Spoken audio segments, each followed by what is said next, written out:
This video was made possible thanks to your support on Patreon. Subscribe on Patreon for early access to videos and additional content. In crime mysteries, there are many things used to close a case. Physical evidence, clues, and witness testimony, to name a few. Clues in particular are one of the most important things for detectives who are attempting to make a break in a cold case. But what happens when a single clue leads to more questions than answers? In today's episode, we'll be exploring 3 unsolved cases with strange clues. But before we dive in, I want to thank Fabulous for sponsoring today's episode. Researching, writing, editing, and voicing a YouTube documentary-style video every week is not easy. It requires a lot of self-discipline and a focus on productivity. We sometimes get asked how we're able to put up with the strenuous workload of producing a documentary-style YouTube channel while managing heavy subject matters. And we're happy to say a solution does exist. A solution in the form of the app, Fabulous. Fabulous is the #1 self-care app on the market, created by behavioral scientists and designed to help you build beneficial habits and achieve goals to vastly improve your day-to-day life. What makes Fabulous different from other apps or self-improvement methods is their detailed personalization that tailors to your specific needs. Whether it be refining your schedule or recommending self-care practices, Fabulous will make sure you focus on what you want, whether it be exercising more or getting better sleep. We cannot highlight enough how important Fabulous has been for us in regards to our professional development. It helps us block distractions during work hours, increases productivity while decreasing mental and physical health stresses, and encourages self-love activities. For a limited time, our viewers can get a free week-long trial and up to 25% off your premium subscription if you click on the link in the description. With Premium, you can unlock all of the app's content, as well as restore and back up your progress. So try the free week by following the link. Don't put off your emotional and physical well-being. Try Fabulous today and support Cold Case Detective at the same time. And now let's dive into today's cold cases.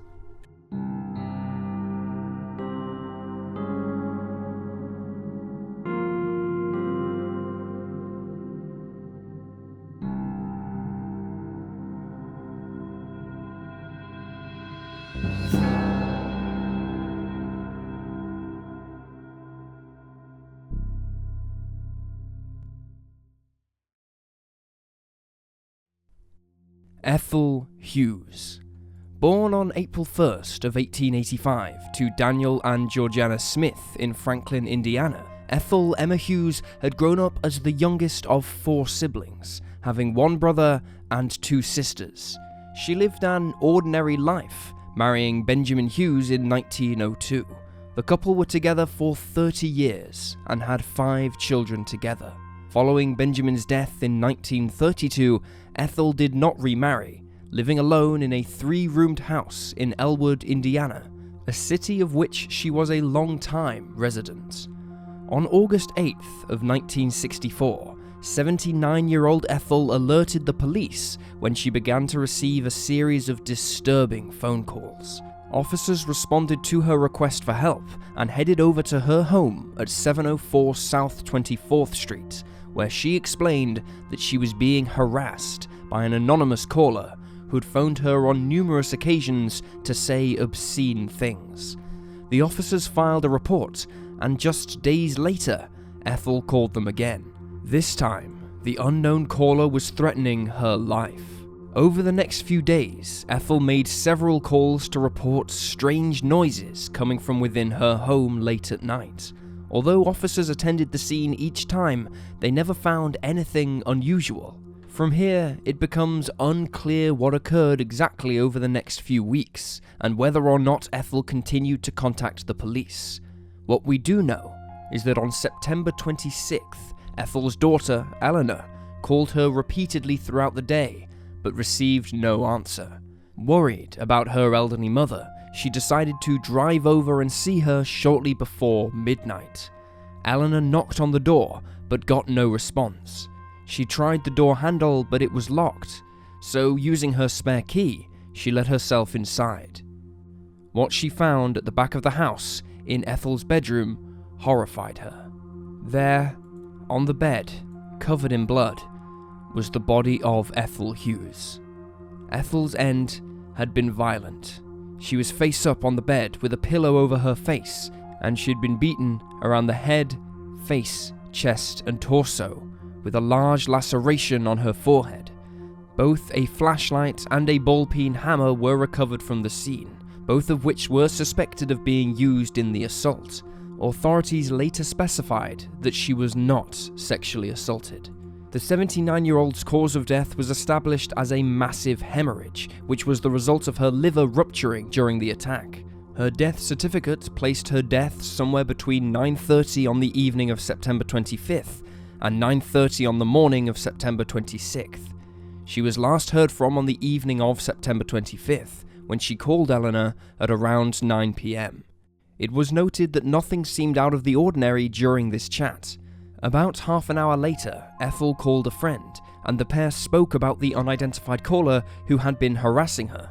She claimed that she now knew his identity, and said, "Now that I know who it is, I'm not as afraid as I was."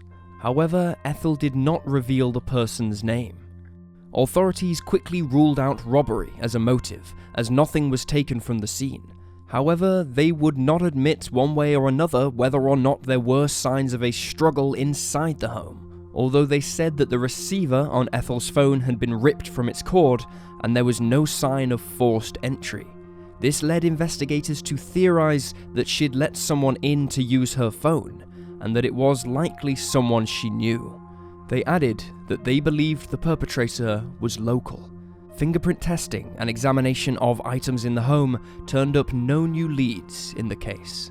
Ethel had no known enemies. As well as being a widow and a mother, the 79-year-old was also an active member of her church and had been a member of the Freemason organization called the Order of the Eastern Star for over 50 years. There are several different theories in Ethel's case.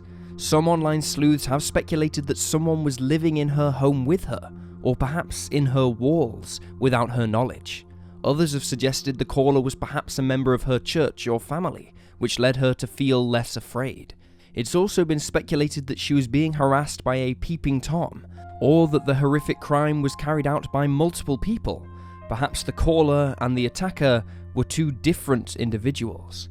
Another theory proposed by amateur sleuths is that maybe Ethel's harasser was someone who knew she left a window unlocked, or had possession of a key to her house somehow.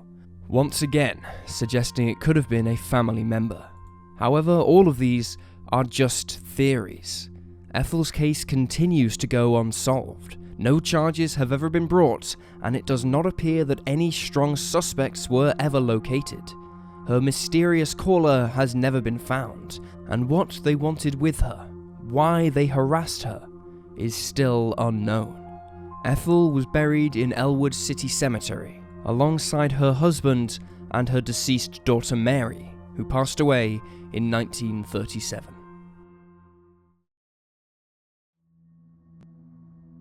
James Coe.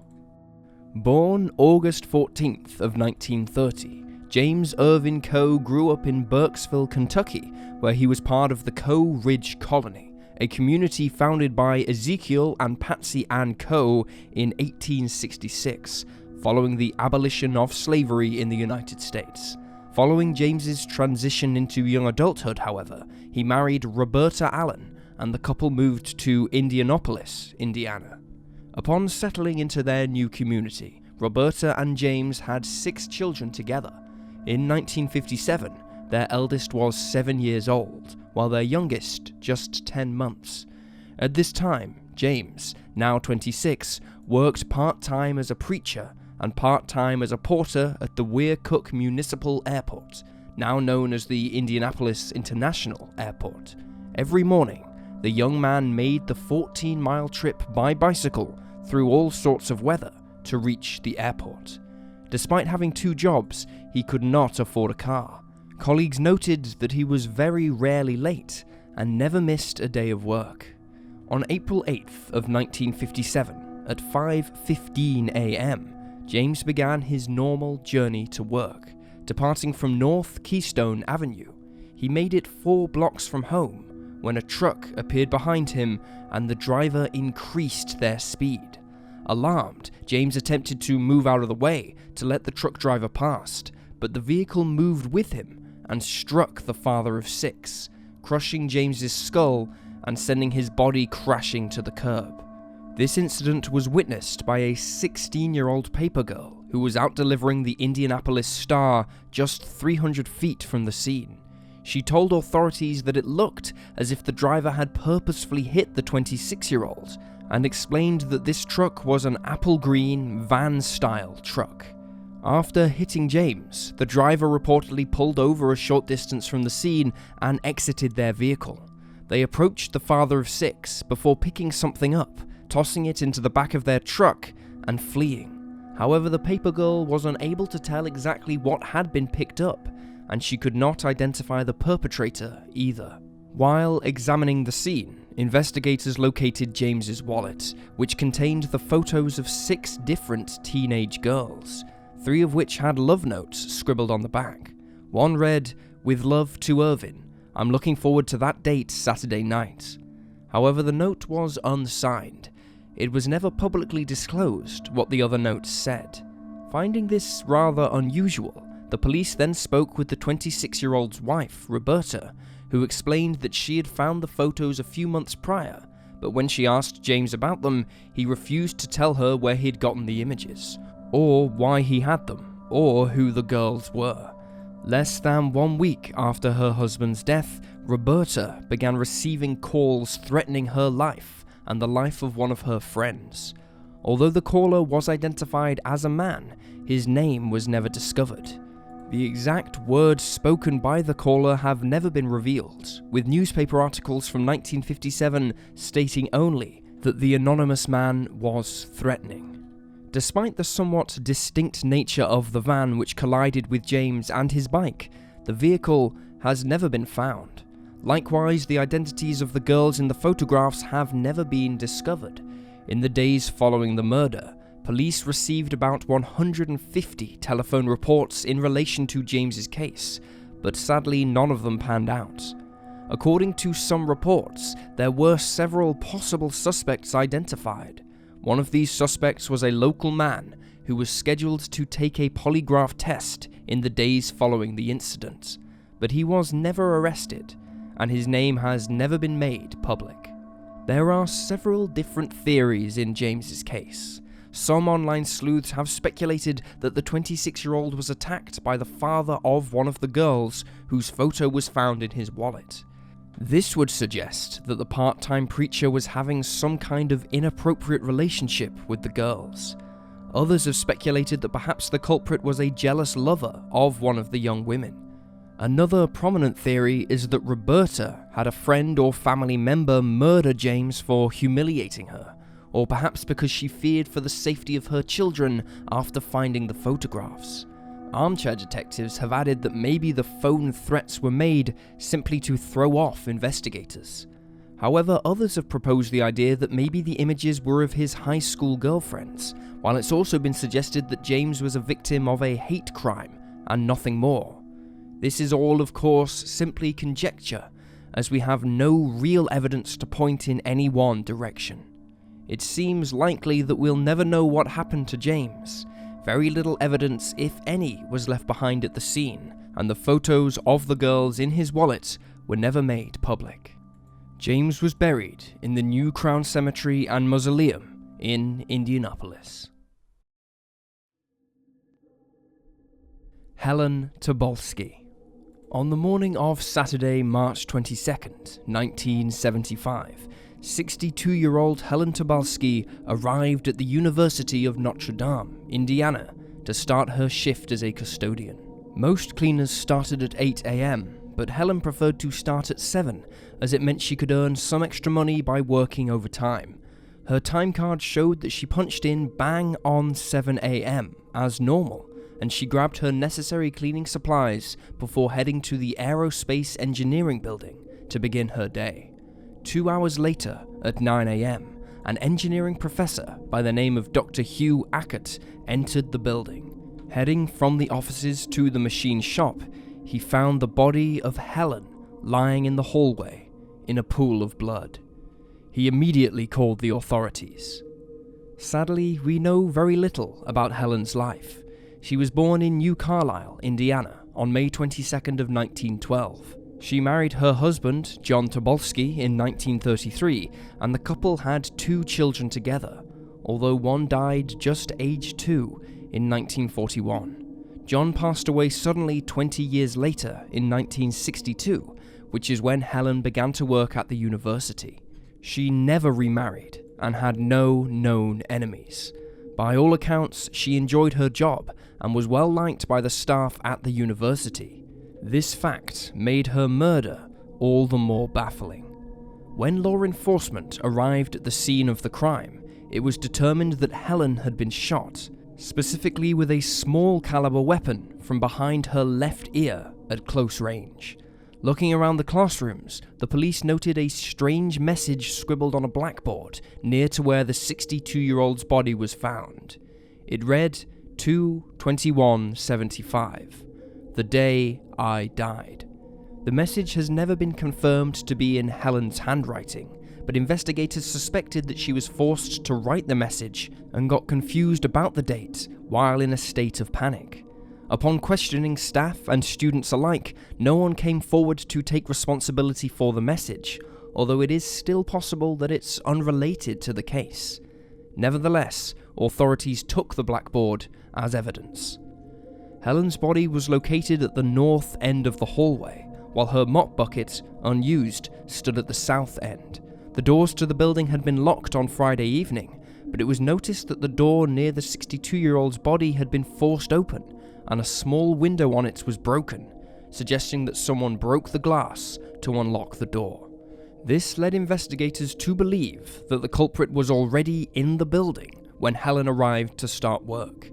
It's possible they were surprised. Perhaps they didn't expect anyone to start before 8 a.m. It has been suggested that Helen was killed by a panicked intruder, although this would not explain the odd message on the chalkboard. Although authorities theorized that the trespasser was attempting to burgle the department, it's unclear what exactly they were looking for, considering the building was full of mostly large equipment and heavy machinery that would be difficult, if not impossible, to steal. It was also noted by professors that no classified research was carried out or kept in the building either. Law enforcement also determined that Helen's purse was missing from her handbag, but it is unclear if it was purposefully stolen or if she simply didn't bring it to work with her. Theories in Helen's case are sadly limited. Some believe she was the victim of a botched robbery, while others believe it was some crime of opportunity, regardless of whether the intruder was truly attempting to rob the department or not. It's been speculated that the blackboard message was left by the culprit, and they perhaps indicated that something traumatic or angering had happened to them on that specific date. In the same vein, amateur detectives have suggested the perpetrator was someone holding a grudge, possibly someone kicked out of the school, fired from their job there, or perhaps failed their class and blamed it on a professor. Helen's death was the first homicide committed on the campus. Despite this, her murder remains unsolved 46 years later. A $5,000 reward offered at the time brought in no suspects or charges, and the case is just as puzzling now as it was back in 1975. Helen was buried next to her husband at St. Joseph's Cemetery. And there you have the facts. Please leave a comment down below with your own theories and speculations, and remember to like this video and subscribe to support the channel. You can also support us on Patreon for as little as $2 a month, which works out as less than 20 cents per video, and really makes a huge difference to us. Thank you for watching. Stay alert, stay safe, and I'll see you next time.